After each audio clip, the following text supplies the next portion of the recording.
Radio Rahim here with none other than Andre Ward. We're in Oakland, California, your hometown, my hometown, so full disclosure, there is total bias here. I'm a fan. This is the only interview in which I can say something like that, so I'm glad to be home. Haven't seen you defend your title against a much bigger guy in Chad Dawson. You know, he came down, but he still came in the ring 10 pounds heavy and a structure that was bigger. Talk to me about why you decided to take that fight. It's not a fight you had to take.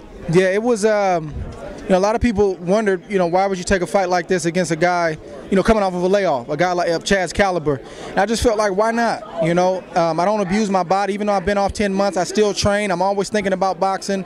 So I felt like I would be fine, and I just wanted to challenge myself against you know, another top caliber fighter. But then again, Chad called me out, so we just answered the call. Now, you were always, you know, good-natured. You're good-tempered. You're not a smack talker. But there was a little animosity there between you and Dawson. So being that this was a knockout, you know, that you were looking for or at least hoping could come, was that extra motivation? You think that had anything to do with getting the knockout this time? Yeah, I think it motivated me to continue to step it up and to win and win big. I wanted to, just based on some of the things that they said, you know, his promoter and his team.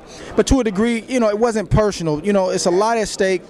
You know, both fighters are putting it all on the line. He's been in camp 10 weeks. I've been in camp 8-10 weeks. You know, being in camp makes you mean. So they didn't do anything out of line. It was just all the pre-fight rhetoric that you normally see, but it definitely motivated me. But now that it's all said and done, I'm not gloating over Chad Dawson. He's still the man in my book.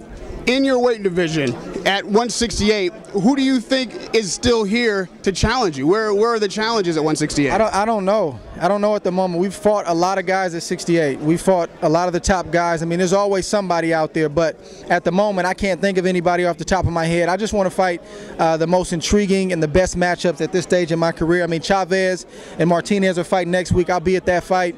That's a possibility. I mean, a Chavez on a Cinco de Mayo would be huge, or Martinez would be huge. So it just depends on how that fight turns out, and then we'll just put our heads together. There's somebody out there we can fight. Now, Chad didn't show up at the press conference. He said he went to the hospital. So let me ask you this question that I expect to come from the camp. You know, he came down. You insisted on him coming all the way to 68. Is there any chance that you would rematch him at his weight, go snatch that light heavyweight belt, since you say that he's the best up there? I mean, that is money. That's definitely a possibility. We're going to sit down and talk, and because at some point I will be going to 75. So that's an option, absolutely. Now, last question.